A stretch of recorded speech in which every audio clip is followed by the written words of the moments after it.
নমস্কার, আমি মিলন স্যার। পাল একাডেমি সেন্টারে তোমাদের সকলকে জানাই স্বাগত।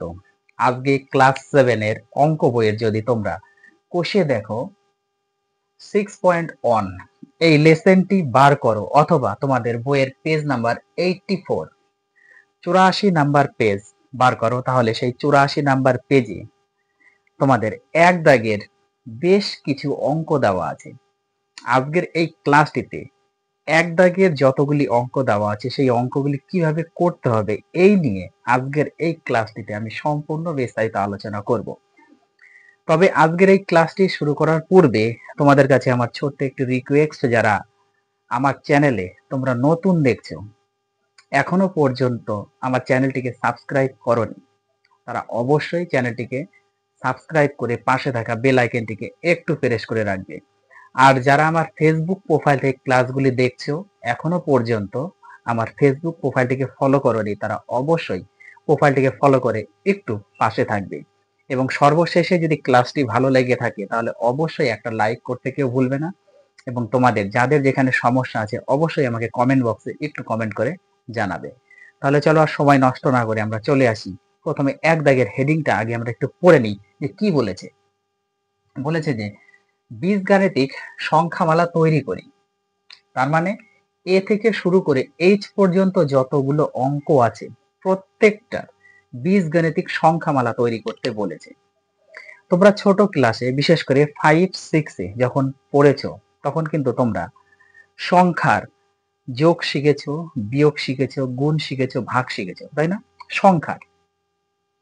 তো আজকের এই ক্লাসটিতে তোমাদের শিখতে হবে এ থেকে শুরু করে জেড পর্যন্ত যতগুলি আলফাবেটস আছে, যে কোনো আলফাবেটস দিয়ে তোমাদের অঙ্ক থাকতে পারে এবং সেই অঙ্কগুলি যোগ হতে পারে, বিয়োগ হতে পারে, গুণ হতে পারে, ভাগ হতে পারে, যে কোনো ধরনের অঙ্ক হতে পারে। আজকের এই ক্লাসটিতে তোমাদের এই নিয়েই সম্পূর্ণ আলোচনা করব। তাহলে ক্লাসটি একদম মনোযোগ দিয়ে প্রথম থেকে শুরু করে লাস্ট পর্যন্ত আজকে একটু দেখতে থাকো। দেখো প্রথমে এ নাম্বারে কি বলেছে। বলেছে যে এক্স এর সঙ্গে ওয়াই যোগ। এক্স এর সঙ্গে ওয়াই যোগ কিভাবে যোগ করব আমরা? এক্স এর সাথে ওয়াই কিভাবে যোগ করব?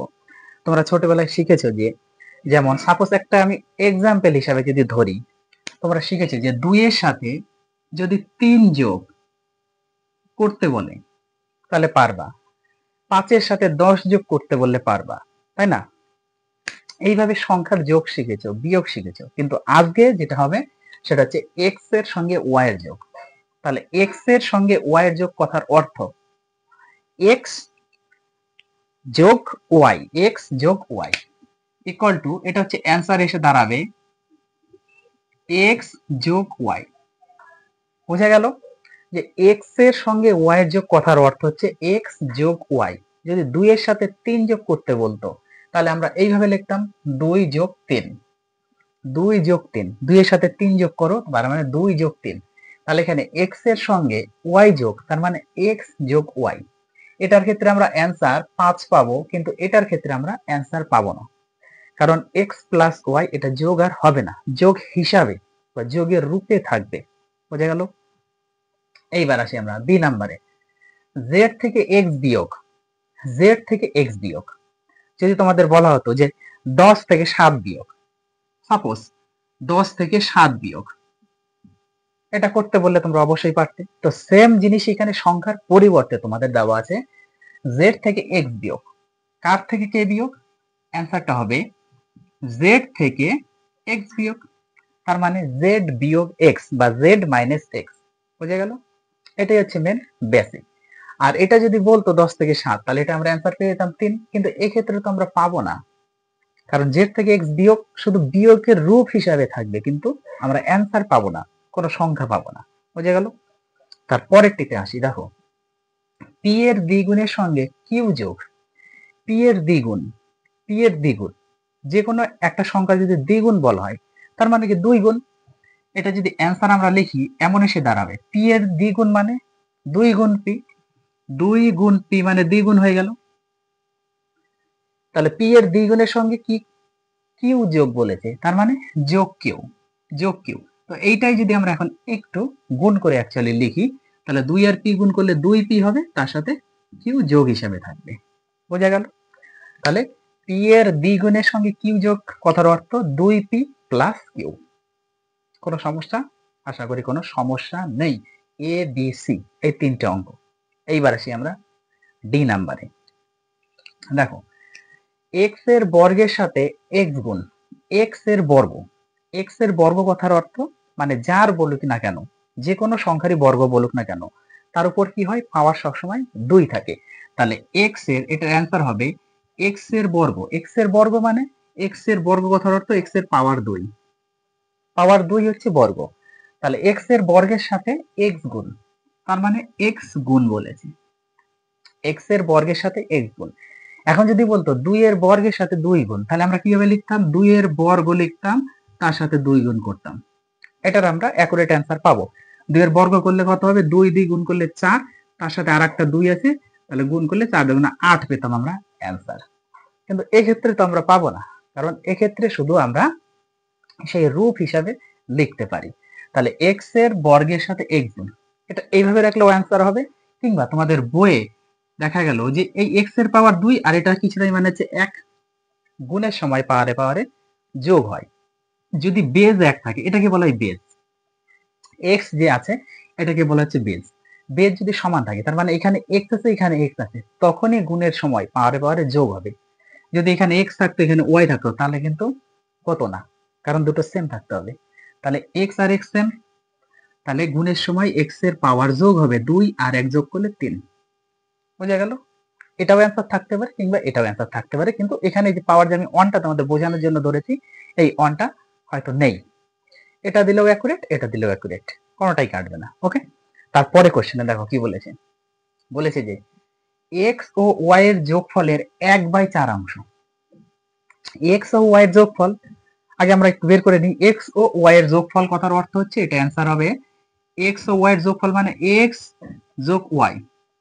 হয়ে গেল? তাহলে এক্স ও ওয়াই এর যোগফল আমরা পেয়ে গেলাম। এখন এর যোগফলের এর কত, এর মানে হচ্ছে গুণ, একটু ব্র্যাকেটে রাখি আমরা, এর মানে হচ্ছে গুণ, কত অংশ? 1/4 অংশ। তাহলে 1/4 অংশ। বুঝে গেল? এক্স ও ওয়াই এর যোগফলের 1/4 অংশ। তাহলে এক্স প্লাস ওয়াই, ব্র্যাকেট মানে হচ্ছে গুণ, তার সাথে 1/4 গুণ হিসাবে থাকবে। ক্লিয়ার? তারপরে কোশ্চেনে দেখো কি বলেছে।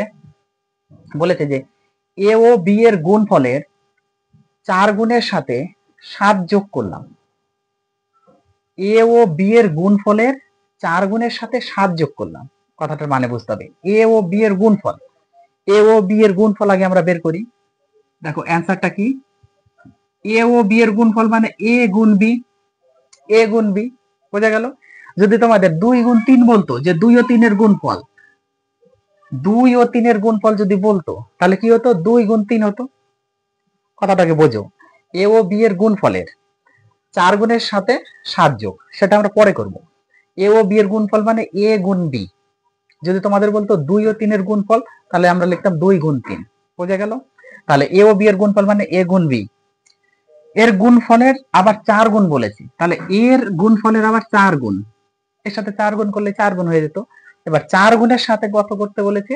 7 যোগ করতে বলেছে। তাহলে এর সাথে যোগ দিয়ে 7। তাহলে অ্যাকুরেট অ্যান্সারটা আমাদের দাঁড়াবে 4, 4 এর সাথে এ বি গুণ করলে এ বি থাকে, তাহলে 4 এ বি যোগ 7। এটা হচ্ছে অ্যান্সার। বোঝা গেল? এবার পরেরটাতে দেখো কি বলেছে, এক্স এর দ্বিগুণের সাথে ওয়াই এর অর্ধেক যোগ। এক্স এর দ্বিগুণের সাথে ওয়াই এর অর্ধেক যোগ। এক্স এর দ্বিগুণ কথার অর্থ কি? এক্স এর দ্বিগুণ কথার অর্থ দেখো, এক্স এর দ্বিগুণ কথার অর্থ অ্যান্সার হবে, তার মানে কি এক্স গুণ 2। হয়ে গেল?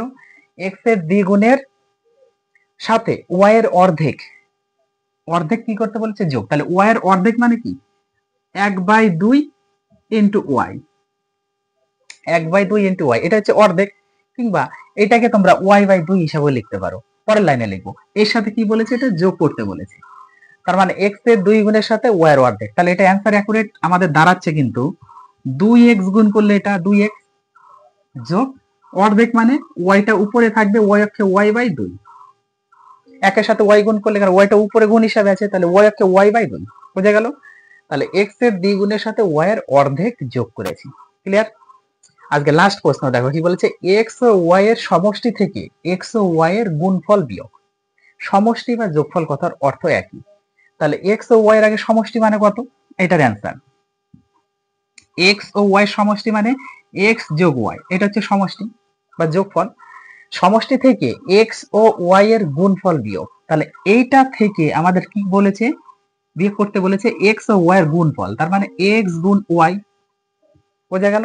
এক্স ও ওয়াই এর সমষ্টি থেকে এক্স ও ওয়াই এর গুণফল কি করতে বলেছে, বিয়োগ করতে বলেছে। তাহলে সমষ্টিটা তার এক্স প্লাস ওয়াই আছে, থাক, বিয়োগ এক্স আর ওয়াই গুণ করলে এক্স ওয়াই। তাহলে এইটাই হচ্ছে আমাদের অ্যান্সার। এই ছিল তোমাদের আজকে পেজ নাম্বার 84 পেজের বা কোষে থেকে 6.1 এর এক দাগের যে অঙ্ক বীজগাণিতিক সংখ্যামালা তৈরি, সেই তৈরির প্রসেস, এগুলো একটু মনোযোগ দিয়ে এবং গুরুত্ব দিয়ে তোমরা করতে থাকো, ঢিলামো দিবা না। 6 যদি ঢিলামো দিয়ে থাকো তাহলে এই পার্ট এখন তোমাদের 7 এর সমস্যা হবে, কারণ 6 থেকেই যোগ বিয়োগ আছে তোমাদের, এ থেকে শুরু করে জেড পর্যন্ত আলফাবেট দিয়েই আছে। যারা ফাঁকি দিয়েছো তাদের কষ্ট, আর যারা ফাঁকি দেওনি তারা এই পাঠগুলো সুন্দরভাবে আশা করি বুঝতে পেরেছো। আমি যেভাবে একদম নিখুঁত ভাবে বেসিক তোমাদের আলোচনা করলাম, অন্য কেউ এইভাবে করবে না। ওকে, তাহলে এই ক্লাসটা তোমরা একটু সুন্দরভাবে প্র্যাকটিস করো। আমি আবার আসবো তোমাদের সাথে পরবর্তী পার্ট নিয়ে। তাহলে আজকের মতো আমি এখানেই শেষ করছি।